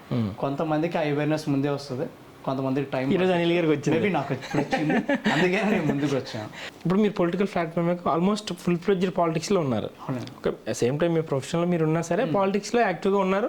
కాన్స్టిట్యున్సీలో మీరు ఒక MLA aspirant, MLA candidate aspirant మీరు. సో ఇప్పుడు రాజకీయాలు వేరు, ప్రొఫెషనల్స్ వేరు, మన పర్సనల్ ప్రొఫెషనల్స్ వేరు. రాజకీయ ప్లాట్ఫామ్పై ఎలా ఉంటుందంటే, కొన్ని ఫేస్ చేయగలిగే పరిస్థితులు వస్తుంటాయి. రాజకీయంగా వ్యాపారాల రీత్యా, కుటుంబ సభ్యుల రీత్యా, లేదంటే అనేక విధాలుగా మనం జనాల్లో ఉండేటప్పుడు ఏంటంటే కొన్ని విమర్శలు వస్తుంటాయి అన్నమాట. మీలాంటి సాఫ్ట్ నేచర్ కలిగినటువంటి వ్యక్తి అవన్నీ ఫేస్ చేయగలరా అనేది నా ఉద్దేశం. నేను ఒక పాయింట్ చెప్తానండి దీనికి. మీరు ఆల్రెడీ అలాంటి కొన్ని చూసుంటారు ఇప్పటికీ. ఖచ్చితంగా అంటే ఆ పాయింట్ కూడా చెప్తాను చూడండి. ప్రజెంట్ ఉన్న రాజకీయ పరిస్థితి ఏంటంటే నేను అవగాహన చూసింది రాజకీయాల్ని కాస్ట్లీ చేశారన్న. ఓకే, సో అంటే ఒక కామన్ ఒక జనరల్ పబ్లిక్ ఉన్న ఒపీనియన్ ఏంటంటే ఒకడు ఒక ఎమ్మెల్యే కింద కంటెస్ట్ చేయాలంటే ఒక 50 కోట్లు 60 కోట్లు ఉండాలి. సో అది మన వల్ల కాదు. ఓకేనండి, లేదా చెప్పాలి మన దగ్గర కోట్లు లేవండి. ఎంత చెప్పండి, మీ దగ్గర ఎన్ని కోట్లు చెప్పండి. ఇప్పుడు మీరు మా ఇంటర్వ్యూ ద్వారా ఒక 50 కోట్లు ఉందని చెప్పారు అనుకోండి, మీకు చాలా పార్టీలు ఆఫర్ చేస్తాయి. అనిల్ గారి దగ్గర 50 కోట్లు ఉంది, మాకు ఖర్చు పడతాడు, మాకు గెలుస్తాడు, మా పార్టీలో తీసుకుందాన్ని. నేను అదే చెప్తున్నానండి, అదే బేసిక్ మిస్టేక్. ఇప్పుడు కోరాడు రాజబాబు లాంటి వ్యక్తి దగ్గర అది లేకే ఆయన సీట్ రాదనే ధోరణిలో చాలా మంది ఉన్నారు. నేను ఒక పాయింట్ చెప్తానండి. సపోజ్ ఒక ఎక్స్ క్యాండిడేట్ కి ఒక 50 కోట్లు అతని దగ్గర ఉన్నాయి. ఓకే, 50 కోట్లు ఎలక్షన్ ఖర్చు పెట్టాడు. ఓకేనండి, 50 కోట్లు ఎలక్షన్ ఖర్చు పెట్టిన క్యాండిడేట్ రేపు ఎలక్షన్ లో నెగ్గిన తర్వాత 50 కోట్లని 500 కోట్లు చేయడానికి ట్రై చేస్తాడు తప్ప ప్రజాసేవ చేయడానికి ట్రై చేయడండి. ఇది రైట్ అబద్ధం మీరు చెప్పండి. మీరు అన్ని మాటకి నేను ఒక్క క్వశ్చన్ అండి. ఇప్పుడు శాసనసభ్యులు ఉన్నటువంటి వ్యక్తి ఆయన కూడా అంత కొంత ఖర్చు పెట్టి ఉంటారు కదా. అవునండి, లాస్ట్ ఎలక్షన్స్ లో. ఈ రోజు కూడా ఆయన చెప్తుంది ఏంటి అంటే, నేను ప్రజాసేవ చేస్తున్నాను, నేను ఎక్కడ కూడా ఒక గజం భూమి నేను ఆక్రమించుకోలేదు, లేదంటే నా మద్దతుదారులు కావచ్చు, నా అనుచరులు కావచ్చు, ఎవరు కూడా లేదు. అసలు ఈ పార్టీ ఓల్ అండ్ సోల్గా క్లిస్టర్ క్లియర్గా ఉందని చెప్తున్న విషయం. మరి ఇప్పుడు అలాంటి వ్యక్తి ఎలా సంపాదిస్తారు? మీరన్న లాజిక్ ప్రకారం కదా, మరి మీరన్న ప్రకారం ఆయన కూడా ఒక 50 కోట్లు ఖర్చు పెడితే 100 కోట్లు సంపాదించాలి కదా. ఖచ్చితంగా అండి. ఒక పాయింట్ చెప్తాను అన్న. సో ఇప్పుడు ఈ సరౌండింగ్లో ఓకేనండి, బినామీల పేర్ల మీద ఓకే ఎన్ని ఆస్తులు ఉన్నాయో ఓకేనండి, లేదంటే విశాఖపట్నం సరౌండింగ్లో ఆయన కోసం వదిలేసాను. ఇప్పుడు వరకు చేసిన రాజకీయ నాయకులందరికీ ఓకేనండి, ఎవరికి ఆస్తులు లేవంటారా? ఒక బీచ్ కారిడార్ లో చూసుకోండి, ఎవరికి చూసినా 4-5 గెస్ట్ హౌస్లు ఉన్నాయండి. బీచ్ కారిడార్ అంటే భీమిలి ఇక్కడ నుండి మనం ఎండాడ్ నుంచి భీమిలి జోన్ కి వెళ్ళే లోపల మన ఎమ్మెల్యే గారికి కూడా ఉందా? అది మీకే తెలియాలి. అంటే నేను చెప్తున్నారు బినామీ పేర్ల మీద ఉన్నాయండి. సో ఎక్కడ అఫీషియల్ గా ఎవరు ఏమీ డిక్లేర్ చేయట్లేదు, బట్ ఆస్తులు అయితే ఉన్నాయండి. ఆస్తులు సంపాదించకుండా ప్రజెంట్ వచ్చి రాజకీయాలు చేసే అంత ఉన్నతమైన వ్యక్తులు లేరు అనేది ఆ తరం ముగిసిపోయింది. అంత ఎలక్షన్ అదే రాజకీయం చేసి ఎటువంటి స్వార్థం లేకుండా ఆ నాయకులు ఆ కాలం గడిచిపోయింది. అంతే కదండి. సో ఈ రోజున్న సిచ్యువేషన్ నేను అదే చెప్తున్నాను, బట్ ప్రతి దానికి ఒక టైం వస్తుందండి. And it's a cyclic process అండి. ఈ సైక్లిక్ ప్రాసెస్లో ఏం జరుగుతుంది అంటే, చాలా మంది ఏమనుకుంటారు అంటే, ఎందుకు ఇది ఇంకా నెక్స్ట్ జరుగుతుందేమో అనుకుంటాం. కానీ ఇప్పుడు ఆప్ సంగతి పక్కన పెట్టండి, ఇప్పుడున్న సిచ్యువేషన్ వేరు. బట్ ఒకానొక టైంలో ఓకేనండి, ఆప్ అనే పార్టీ వచ్చినప్పుడు ఓకేనండి, ఒక్కరు కూడా ఆదరించలేదన్న. ఓకేనండి, ఈరోజు ఢిల్లీలో ఎంత ఇష్యూస్ జరుగుతున్నా సరే నేషనల్ పార్టీ ఈరోజు నేషనల్ పార్టీ ఎందుకు పార్టీ అది ప్రభుత్వం స్థాపించగలిగింది? పంజాబ్లో పరిస్థితి ఏంటి? యాక్టివ్ రీల్లోకి వచ్చారు కదండి. ఖచ్చితంగా ప్రతిదానికి ఒక స్టార్టింగ్ పాయింట్ ఉంటుంది అన్న. సో టీడీపీకి ఎన్టీ రామారావు గారు దాన్ని స్థాపించారు, ఆ పార్టీ జర్నీ అక్కడ నుండి స్టార్ట్ అయింది. అలాగే వైసీపీకి జగన్ గారు స్థాపించారు, ఆ పార్టీ జర్నీ అక్కడ నుండి స్టార్ట్ అయింది. జనసేనకి పవన్ కళ్యాణ్ గారు స్థాపించారు, ఆయన చాలా ఒడిదొడుకులు తట్టుకొని వచ్చారు. ఈ రోజు పాపం ఆయన పరిస్థితి ఏంటో తెలుసు అందరికి. ఓకేనండి, సో ఆయన జర్నీ ఆయన చేస్తున్నారు. ప్రతి పార్టీకి ఒక స్టార్టింగ్ పాయింట్ ఉండాలి ఖచ్చితంగా. ఆ స్టార్టింగ్ పాయింట్లో మనం ఉన్నాం, దాన్ని ఖచ్చితంగా ముందుకు తీసుకెళ్తాం. ఇప్పుడు మీ పార్టీ అధినేత మాజీ ఐపీఎస్ అధికారి, ఒక ఉన్నత విలువలు కలిగినటువంటి వ్యక్తి, అది దేశం మొత్తం తెలిసినటువంటి ఒక బ్రాండ్ జేడీ గారు అంటే. సో ఇప్పుడు ఒక ఐపీఎస్ లాంటి అధికారి ఇలాంటి పొలిటికల్ పార్టీ స్టార్ట్ చేసి ఇలాంటి ఆంధ్రప్రదేశ్ లాంటి కొన్ని కులాలకో కొందరు వ్యక్తులకో ఎప్పటి నుంచో పరిపాలన కొనసాగుతున్నటువంటి పరిస్థితుల్లో ఈయన గట్టిన అయ్యి రాజకీయంగా నిలబడగలిగే క్యాపబిలిటీ ఉందంటారా? నేను దీనికి కూడా ఒక ఎగ్జాంపుల్ కదా మీకు డైరెక్ట్గా నేను ఎందుకు ఈ ప్రశ్న అడిగానంటే, దీనికన్నా ముందు ఇప్పుడు ఐఏఎస్ అంటే ఎవరు మన జయప్రకాష్ నారాయణ కూడా ఇదే రాష్ట్రంలో పార్టీ పెట్టారు, ఆయన ఎలా చేశారు ఏంటి చూసాం. లైక్ అలాంటి వ్యక్తులు ఎంతోమంది పొలిటికల్ పార్టీలు స్టార్ట్ చేశారు. లైక్ కేఏ పాల్ లాంటి వ్యక్తి కూడా పొలిటికల్ పార్టీలు ఉన్నారు, ఆయన కూడా ఏం జరుగుతుందో మనందరం స్టేట్లో చూస్తున్నాం. మరి ఇన్ని పార్టీస్ ఉన్నప్పటికీ కూడా ఈయన సొంతంగా ఒక పార్టీ పెట్టి ఇప్పుడు మీలాంటి విద్యావంతులందరినీ కూడా తీసుకొని ఒక మంచి సిద్ధాంతాలతో వెళ్తే నోవేడేస్ పాలిటిక్స్కి మీ సిద్ధాంతాలకి సింక్ అయ్యే పరిస్థితి ఉందా? వస్తుందండి. ఎందుకు వస్తుందంటే కూడా చెప్తాను చూడండి. మళ్ళీ బ్రిటిష్ వాళ్ళు పాలించారు, ఓకేనండి. బ్రిటిష్ వాళ్ళు పాలించేటప్పుడు నిజంగా మన దగ్గర ఉన్న వ్యవస్థ ఎలా అయిపోయిందంటే వాళ్ళు చెప్పిందే రూల్ అనే పాయింట్కి వెళ్ళిపోయాం, ఓకేనండి. అందరూ ఎస్టాబ్లిష్ అయిపోయారు. అదేవిధంగా ఇప్పుడు మనకి స్వాతంత్రం ఎందుకు వచ్చిందండి? ఆ తిరుగుబాటు ఎందుకు వచ్చిందండి? తిరుగుబాటు ఎప్పుడు వస్తుందంటే ప్రజలు ఎప్పుడైతే ఆలోచించడం స్టార్ట్ చేస్తారో ఆ రోజు వచ్చే తిరుగుబాటు, ఓకేనండి, ఎవ్వరూ ఆపలేరండి. సో ఎంత రాజకీయ నాయకులు అనుకుందాం, ఎంతమంది రాజకీయ నాయకులు ఉంటారండి? 175 కాన్స్టిట్యున్సీ, ఓకేనండి. ఒక పార్టీకి నిజంగా ఒక ఫ్రేమ్లో ఉండేవాళ్ళు, బేస్లో ఉండే రాజకీయ నాయకులు వేలల్లో ఉంటారు, కానీ ప్రజలు కోట్లలో ఉంటారు. సో ఒక్కసారి కోట్ల మంది ప్రజలు ఆలోచించే రోజు వచ్చినప్పుడు ఒక్కరికి అవకాశం వస్తుంది, అంతే కదండి. ఖచ్చితంగా ఆ రోజు ఏమవుతుందండి? పరిస్థితి మారుతుందండి, ఖచ్చితంగా మారుతుంది. అండ్ రెండొక పాయింట్ నేను చెప్పేది ఏంటంటే జేడి లక్ష్మీనారాయణ గారు ఉన్నారు, ఓకేనండి. జేడి లక్ష్మీనారాయణ గారు డీల్ చేసిన 2 కేసులు చాలా పాపులర్, ఓకేనండి. చాలామంది ఫస్ట్ జగన్ ఇష్యూ అనుకుంటారు.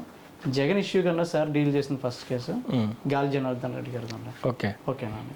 సో వన్స్ గాలి జనార్దన్ రెడ్డి గారు ఎంత ఇన్ఫ్లుయెన్సింగ్ క్యాండిడేట్ అందరికీ తెలుసు, ఓకేనండి. సో అంత ఇన్ఫ్లుయెన్సింగ్ క్యాండిడేట్ ఆయన ప్రాణానికి కూడా హాని ఉందనే పాయింట్లో తెలిసి వెళ్ళి అలాంటి సిచ్యువేషనే ఫేస్ చేసిన తను ఇవన్నీ చాలా హ్యాపీగా డీల్ చేయగలుగుతారు అనేది నా ప్రగాఢ నమ్మకం. ఇప్పుడు జేడీ గారితో ట్రావెల్ చేయడానికి అసలు ముఖ్య రీజన్, అసలు ఆ ఫౌండేషన్ ఎలా పడింది సార్ అనిల్ గారు మీకు? ఇది కూడా అండి, ఇది కొంచెం యాదృచ్ఛికంగానే జరిగిందని అనుకోవాలి.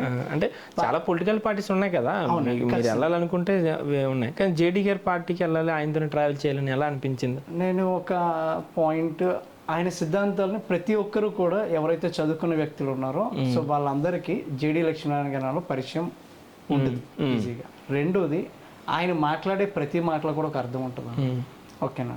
సో అండ్ రెండో విషయం వచ్చినప్పటికీ ఎప్పుడైతే పార్టీ ప్రకారంగా వచ్చినప్పటికీ ఆ సిద్ధాంతాలు కానీ ఆ విధానాలు కానీ చాలా మంచిగా అనిపించాయండి. ఎందుకు మంచిగా అనిపించాయంటే నేను ఇండివిజువల్ క్యాండిడేట్ కింద పోటీ చేద్దామని అనుకునేటప్పుడు ఏం జరుగుతుందంటే జనరల్గా ప్రజెంట్ ఉన్న సిచ్యువేషన్లో ఎవరో ఒక ఎక్స్ క్యాండిడేట్ వచ్చాడు, పోటీ చేశాడు, వెళ్ళాడు అనే పాయింటే వెళ్తారు తప్ప ఒక పార్టీ రిప్రజెంటేషన్ అనేది రాదు. ఎప్పుడైతే నాకన్నా ఒక మంచి నాయకుడు, ఖచ్చితంగా జేడీ లక్ష్మీనారాయణ గారు ఉన్న చరిష్మా వేరండి. సో జేడీ లక్ష్మీనారాయణ గారి ముందు అనిల్ కుమార్ నథింగ్, ఓకేనా అండి. సో నేను వేరే జనాలకి అర్థం కావడానికైనా నేను ఏ మైండ్ సెట్లో ఉన్నానో తెలియడానికైనా సరే నా బాసే నన్ను రిప్రజెంట్ చేస్తాను. సో అలాంటప్పుడు ఏం జరుగుతుందంటే సో ఈ అబ్బాయి కూడా బయటకు వచ్చాడంటే అదే సిద్ధాంతాలు అదే విధానాలు నమ్మి ముందుకెళ్తాడన్న నమ్మకం ప్రజలకు నేను కల్పించడం నాకు ఈజీ అవుతుంది.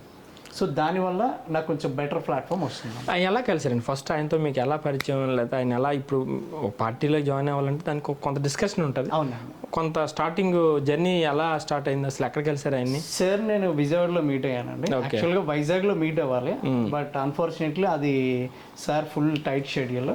మొత్తానికి విజయవాడలో మీట్ అయ్యాం. విజయవాడలో మీట్ అయిన తర్వాత అసలు స్థానికంగా భీమిలిలో ఉన్న పరిస్థితులు కానీ ఎక్కడ ఉన్న రాజకీయ విశ్లేషణలు కానీ నేను ఆయనతో ఒక 20 minutes వరకు డిస్కస్ చేయడం జరిగింది. Okay. And he got impressed actually, అంటే వాట్ ఐ ఫీల్.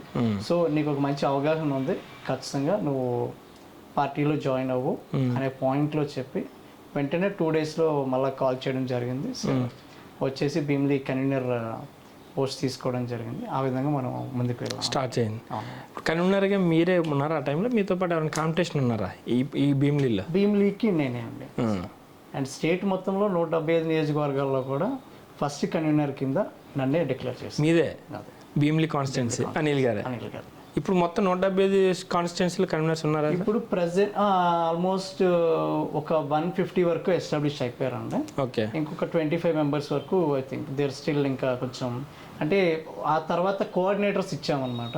సో కొంచెం వాళ్ళు ఏ టైప్ ఆఫ్ యాక్టివిటీస్ చేస్తున్నారన్న దీన్ని బట్టి కూడా ఇది ఉంటుంది. జై భారత్ పార్టీ తరఫున అంటే స్టేట్లో కావచ్చు లేదా మన కాన్స్టిట్యున్సీలో కావచ్చు, ఎలా రాజకీయ సిద్ధాంతాలు ఏంటి మీకు? అసలు ఎలా ప్రణాళికలు రచిస్తున్నారు? రేపు ఇంకా ఒక 40-35 daysలో ఎలక్షన్, ఈరోజు ఎలక్షన్ కూడా వస్తే, సో ఎలాంటి ప్రణాళికలు రచిస్తున్నారు? ఇది సార్ అసలు వైజాగ్కి ఏంటి అనేది స్పెసిఫైడ్గా చేయడం జరిగింది. అసలు వైజాగ్ ఓటర్లు ఎందుకు పార్టీకి ఓకే ఓట్ వేయాలని సార్. ఓకేనండి. సో దీంట్లో మనం ఫస్ట్ పాయింట్ వచ్చినప్పటికి ఏంటంటే స్లోగనే పర్ఫెక్ట్ అండ్ డైరెక్ట్ అండి. అప్పు, అవినీతి, డ్రగ్స్, రౌడీయిజం, పర్యావరణం విధ్వంసం లేని ఆంధ్రప్రదేశ్ అండి. నేను మళ్ళా చెప్తాను, అప్పు, అవినీతి, డ్రగ్స్, రౌడీయిజం, పర్యావరణ విధ్వంసం లేని ఆంధ్రప్రదేశ్ అండి. ఓకే. సో ఇది మా పార్టీ మెయిన్ సిద్ధాంతం. ఓకేనండి.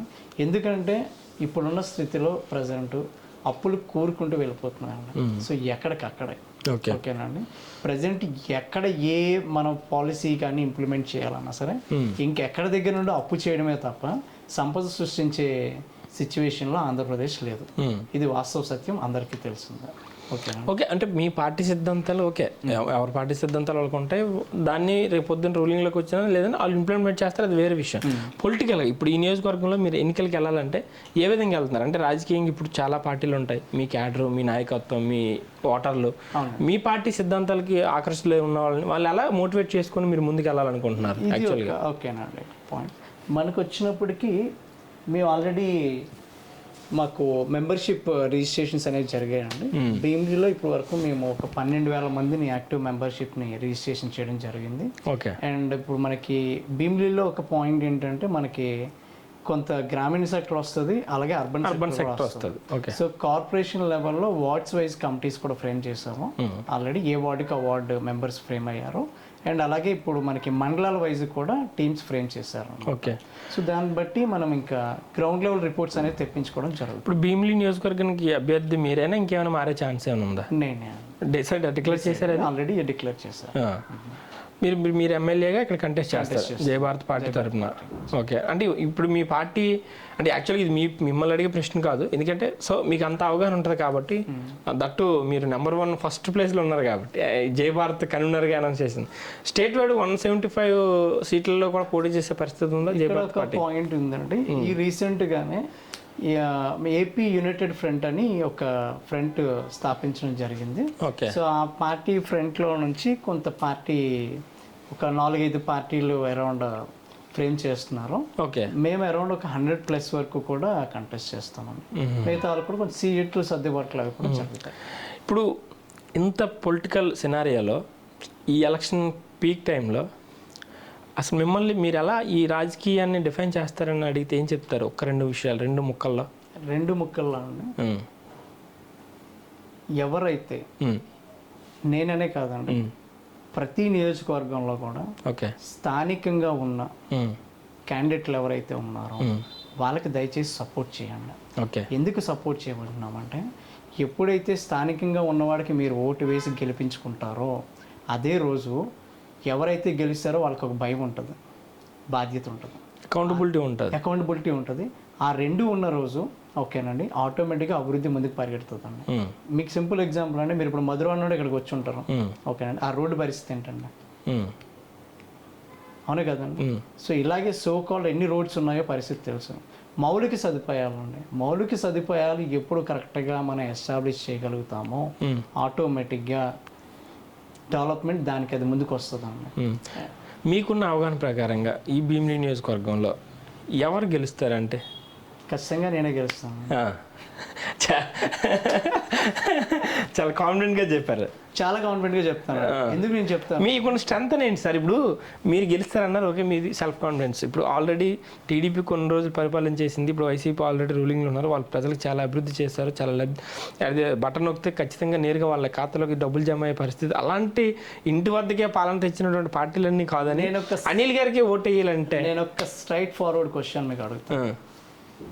ఐ థింక్ ఒక 10 days బ్యాక్ అనుకుంటాను జేవిడి అమౌంట్ రిలీజ్ చేశారు. ఓకే, జగనన్న విద్యాదీవెన. ఓకే, ఓకేనండి, బటన్ నొక్కాడు అన్నయ్య ఆల్రెడీ. ఓకే, ఈ రోజుకి ఆ అమౌంట్స్ ఎక్కడ పడలేదు. ఓకే, ఓకేనండి. నిజంగా అంటే నేను టీచింగ్ సైడ్ ఉన్నాను కాబట్టి చెప్తున్నాను. ప్రజెంట్ ఉన్న స్టూడెంట్స్ ఆ ఒక్క దీంతో ఎంత ఇబ్బంది పడుతున్నారో డైరెక్ట్గా తెలుసండి. ఓకే, సో ఇక్కడ సిచ్యువేషన్ ఏం జరుగుతుంది అంటే బటన్ నొక్కారని గవర్నమెంట్ చెప్తుంది, ఇక్కడ అకౌంట్లో డబ్బులు పడవు. ఓకే, ఏ కాలేజ్ వాళ్ళు కూడా డబ్బులు పడిన తీసుకొచ్చి కట్టమని చెప్తారు. ఆ విద్యార్థి అనేవాడు ఆ డబ్బులు కట్టడం కోసం ఆలోచిస్తాడా, వీడి చదువు కోసం ఆలోచిస్తాడా? మీరు చెప్పండి. అండ్ రెండొక పాయింట్, ఓకేనండి, జగనన్న వసతి దీవెన. ఓకేనండి, ఇది కూడా జగనన్న వసతి దీవెన. ఇంజనీరింగ్ కాలేజ్ స్టూడెంట్స్కి డిక్లేర్ చేసింది 20,000 రూపాయలు అండి. ఓకేనండి, సో ఈ 20,000 రూపాయలతో డిపెండ్ అయ్యి చదువుకుందాం అనుకుని వచ్చిన విద్యార్థులు చాలామంది గ్రామీణ యువత వచ్చారు. ఈరోజు ఓకేనండి, ఆ 20,000 అమౌంట్ ఇది 10,000కే పడుతుంది. మిగతా 10,000 ఏమవుతుందో ఎవరికి తెలీదు. ఓకేనండి, అది ఎందుకు పడదో కూడా ఎవరికి తెలీదు. ఎవరిని అడిగినా ఎవరికి క్లారిటీ లేదు. ఇది కావాల్స్తే నేను ఇది ఓపెన్ స్టేట్మెంట్ అంటే ఆన్ రికార్డ్ పెట్టుకోండి. ఎవరికైనా విద్యార్థికి జగనన్న వసతి దీవెన వాళ్ళు చెప్పినట్టుగా 20,000 రూపాయలు కానీ ఈయన ఎక్కినప్పటి నుంచి ఇప్పటి వరకు పడి ఉంటే ఓకేనండి, నేనే జగన్ కోటేస్తానండి. అదే కానీ సక్రమంగా జరిగి ఉంటే మాలాంటి వాళ్ళు ఎందుకు రావాలి బయటికి? మేము ఎందుకండి బయటకు వస్తాం? ఓకేనండి, మాకేమీ ఇది కాదు కదండి. ఇప్పుడు నిజంగా ఎగ్జిస్టింగ్ గవర్నమెంట్స్ పర్ఫెక్ట్గా పనిచేసే రోజు ఓకేనండి, అండ్ ప్రజలు ఎవరు ఇబ్బంది పడట్లేదు అనుకునే రోజులో కొత్త నాయకులు, కొత్త పార్టీలు, కొత్త వ్యూహాలు, కొత్త ఆలోచనలు ఏవి పుట్టుకురావండి. ఇప్పుడు అనిల్ గారు, ఇప్పుడు కూటమి ఏర్పడింది, టీడీపీ, బీజేపీ, జనసేన, దాని మీద మీ అభిప్రాయం ఏంటి సార్? కూటమిని 2014లో ఏర్పాటు చేశారు. ఓకేనా, కూటమి ఎందుకు ఎవరి భయంతో ఏర్పడింది అంటారు? మీరు చెప్పండి మీ ఆలోచన ప్రకారంగా. ఎందుకంటే బీజేపీ వాళ్ళు ఉంటేనే ఎలక్షన్కి వెళ్ళలేము అనే పరిస్థితికి వచ్చింది ఎవరు అనేది అందరికీ బహిర్గతమే. ఓకేనండి, అండ్ సెంట్రల్లో బీజేపీ సపోర్ట్ చేయకపోతే ఇక్కడ గవర్నమెంట్ని నడపలేనని భయంలో ఎవరున్నారు? ఓకేనా, సో ఆ కూటమిలో ఎవరన్నారంటే నిజంగా బీజేపీ పెద్దన్న పాత్ర పోషిస్తుందండి చాలా ప్రశాంతంగా. ఎక్కడ నిజంగా 2019 ఎలక్షన్లో కూడా చూసుకోండి, 2019 ఎలక్షన్లో కాంగ్రెస్ పార్టీకి పడినన్ని ఓట్లు కూడా బీజేపీకి పడలేదు. ఇది ఫ్యాక్ట్. ఓకేనండి, ఎందుకంటే 2019లో ఇండివిజువల్గానే పోటీ చేశారు. సో కాంగ్రెస్ పార్టీ అసలు పోయింది, బతికలేదు, చనిపోయింది అన్న పార్టీకి కూడా బీజేపీ కన్నా ఎక్కువ ఓట్లు పడ్డాయి. ఓకేనండి, సో ఇప్పుడు వీళ్ళకి ఒక ఎంపీల అవసరమనో లేదంటే ఒక గవర్నమెంట్ నుండి ఒక ఇది కావాలనే పాయింట్లో వాళ్ళు హ్యాపీగా వీళ్ళ వీక్నెస్ ఉంది. ఓకేనండి, రాష్ట్ర భవిష్యత్తు కాదండి, పార్టీల భవిష్యత్తు కోసం, పార్టీల వ్యక్తిగత ప్రయోజనాల కోసం మాత్రమే వెళ్ళి ఆ కూటమి ఫ్రేమ్ అయిందనేది నా ప్రగాఢ నమ్మకం. ఇప్పుడు మరి వైసీపీ సింగిల్గా వెళ్తుంది. అవునండి, మరి ఆ పార్టీకి లేదా బీజేపీ నుంచి భయం ఎందుకుంటుందండి? ఎందుకుంటుంది? మరి వాళ్ళకి ఎన్నికలు సక్రమంగా జరిగించాలి, లేదంటే వాళ్ళు అభివృద్ధికి జరగాలంటే అక్కడి నుంచి నిధులు రావాలనే భయం వాళ్ళకి ఉంటుంది కదా. ఇప్పుడు ఒక పాయింట్ ఉందండి నా దగ్గర కూడా. సపోజ్ ఎలక్షన్లో మళ్ళీ వైసీపీ ప్రభుత్వం వస్తే ఈయన మళ్ళా వెళ్ళి మోడీ గారి దగ్గర సలాం కొట్టరని మీరు చెప్పగలుగుతారా? ఓకేనండి, బీజేపీ చాలా కాన్ఫిడెంట్గా ఉందండి. ఎందుకు కాన్ఫిడెంట్గా ఉందంటే ఎందుకు భయపడాలి? ఆంధ్రప్రదేశ్లో ఎవడైనా ఒక నోరెత్తి మాట్లాడతాడనే పాయింట్ ఉంటే వాళ్ళు భయపడతారు. ప్రధాన ప్రతిపక్షం ఏది మాట్లాడరండి, ప్రధాన ప్రతిపక్షం మాట్లాడదు. అలాగే పోనీ ఇప్పుడు ఉన్న ప్రజెంట్ పార్టీ మాట్లాడదు. మా అధినాయకుడు కూడా ఒకటే చెప్పారన్న, మొన్న రీసెంట్గా మోడీ గారు అయోధ్యలో కిందకి వెళ్ళి ఓకేనండి రామ్ మందిరం సారీ ఐ థింక్ కృష్ణుడు ఏదైతే ఉందో అక్కడికి వెళ్ళి ఆయన పూజ చేసి వచ్చారు. ఓకేనా, చాలా మంచిగా చేశారు, చాలా బాగా చేశారు. ఈ రీసెంట్గా రేపు వస్తున్నారు అనుకుంటున్నాను ఇక్కడికి. మోడీ గారు రేపు వస్తున్నారు వైజాగ్. ఇక్కడే పక్కన బంగాళాఖాతం ఉంది, ఆ బంగాళాఖాతంలో కూడా ఒకసారి దూకేస్తే ఆయన దూకి కిందకి వెళ్ళి చూస్తే ఆంధ్రప్రదేశ్ ఎక్కడుందో కనిపిస్తుంది, మన అప్పులు ఎంతో తెలుస్తుంది.